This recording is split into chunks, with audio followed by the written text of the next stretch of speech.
Chukua dividend ukae naye. Mimi, give me tax. We run the government. So, now what we are doing with Kenya Pipeline is that we are offering 65% of it for privatization. We are retaining 35%. The 65% that we are releasing, 5% of that 65 will be to staff of Kenya Pipeline. 15% will go to oil marketers, both local and external, because oil marketers are the largest, biggest stakeholders in KPC. We want them to have a stake. 20% will go to institutional investors, Kenya. That is pension funds like NSSF or PSSF. We have mutual trust funds. We have insurance companies, those who want to buy but are corporate. Then we have 20% for you and I, the ordinary people, to invest.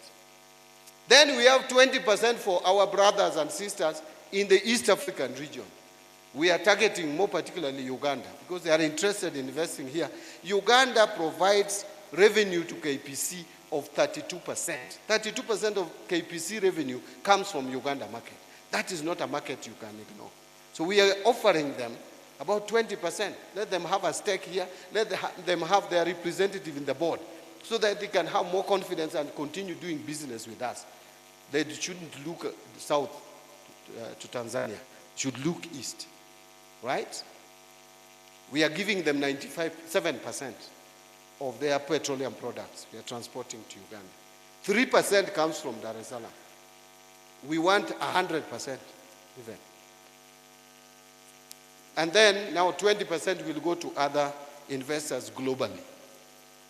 But the bulk of this is still going to be owned by Kenyans. When we get the money, and we get money from Safaricom, we are projecting to raise 106 billion. And if you see how Ugandans are excited, actually they were very angry that we only allocated 20% to East Africa. And Kenyans are still hesitant. Ugandans are very excited. I was there up to yesterday. I came from Uganda yesterday. They're very excited. They are pushing us, we should increase that percentage. But we told them we have our capital markets authorities, rules and regulations, which cannot allow that. And the national interest. So, if we get this 106 billion, and we are getting 244 billion from Safaricom, that is 350 billion. We will put this money in the National Infrastructure Fund. We are not going to use it to pay salaries. We are putting it in a fund that is going to develop commercially viable national or public infrastructure projects. Let me move to conclude. So what happens? What happens is that we will not tax you more. What happens is that we don't want to take excessive loans in going forward.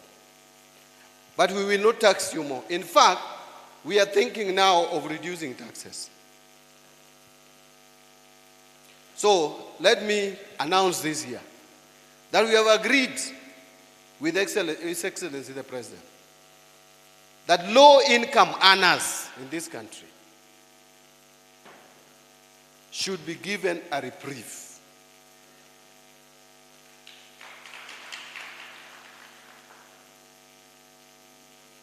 We have agreed with His Excellency the President. He has directed me to take to Parliament a proposal. I'm not even waiting for finance bill to come in June. I am taking tax laws amendment bill to Parliament. Once Parliament resumes, we are preparing that bill. Take to them to approve so that any Kenyan, and by the way, how many Kenyans are salaried? About 3,065,165 Kenyans. Out of these 3 million, 1.5 million Kenyans are earning 30,000 shillings and below. 30,000. 30, like this. Mheshimiwa, just look at your salary and mine. And imagine that someone who is earning 30 and myself, that government is coming for our money, both of us. So we have said government should come for my money and leave the person who is earning 30,000 alone. So any Kenyan, if this law, and I'm sure, I don't think there is any mad MPs in parliament who will oppose that. Anyone who is earning 30,000 and below in Kenya should not pay as you earn. You pay zero. And then there's the next bracket. We are reducing the tax rate for those who are earning between 30,000 and 50,000. We are reducing the tax rate because already if you are earning from 33,000, you pay 30%.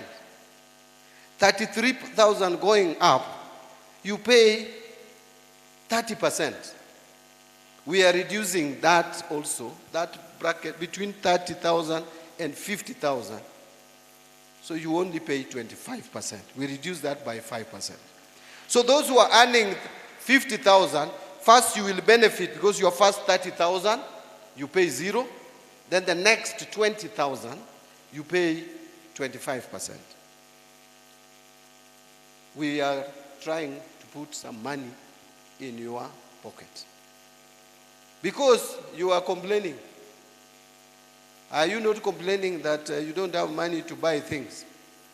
That demand is shrinking. So, and many Kenyans, by the way, that's another 244,000 Kenyans. So we are trying to give a reprieve to 1.7 million Kenyans. And now, we look for other Kenyans out there who have not been paying taxes to also pay tax. If you know you are making 100,000, just because you are not on payroll, you want to always run away with 100,000. Yet, you are also using the roads like that salaried person. Are you not being unfair? So, the other people, and we will come to you, softness. Taxation is not military. So Kenya Revenue Authority will just use the system. Wakikuona uko mahali na hutaki kulipa tax, they will tell you, we have seen you. We may not go back, but start paying tax. Many of us here own apartments, and you don't even pay rental income tax, which is 7.5%. Please start paying. Utapatikana. Hivi karibuni. Now we are integrating the system. Hiyo records yako iko lands. Na kama iko lands, unalipa stima. Unless you stop paying electricity, we will get you. Na hata kama ulipi stima, unalipa maji. Na kama unalipa stima, si unalipa stima kwa nyumba, either unaishi ama rental. Kama unaishi kwa nyumba, hakuna mtu atakusumbua. Lakini kama ni rental, peana 7.5%. It's not even a lot. You are earning 100,000 from an apartment. We are only coming for 7,500. That is a tax. Give us that money. Imagine, you people should be paying us between 82 billion and 100 billion, and we are receiving only 17 billion. The rest of the burden, you leave to a teacher who is earning 30,000 to carry that burden for you. Now, wewe unapata rental income hapa, ingine, in a month, you are getting 300,000. Unakula yote. Na mwalimu ana earn 35,000, payslip ikirudi ni 12,000. It is not fair. So we are telling these people who are earning 30,000, nyinyi tunawaondoa. Wacha wale wanapata pesa mingi kama Mbadi, tulipe hiyo ushuru. If anything, hiyo salary napata sini yenu.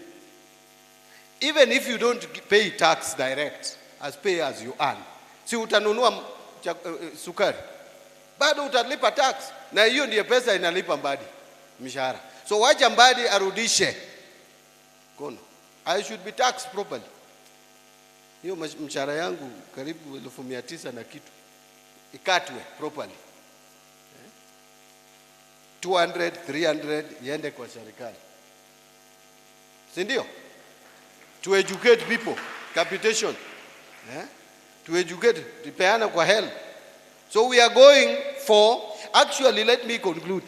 By the way, the principles of taxation dictate that you should tax wealth. Number 2, kama pesa ijatosha, then tax income. But never tax trade. So we are trying to avoid taxing trade and reducing taxation on income, but tax wealth. Mshahara inafika mahali mheshimiwa, sasa inakuwa it beats income, it becomes wealth. Sasa kama una earn mshahara ya 5,000,000, honest, hiyo ni income. Hiyo ni return on employment kweli. Na uko tu na kichwa moja kama watu wengine. Hata kama ni stress, I know there is too much stress. But hiyo sasa ni wealth. So we are coming for just taxing wealth. Just tax wealth. Those who can afford, they are to tax. That is what most countries do. I think I've talked a lot.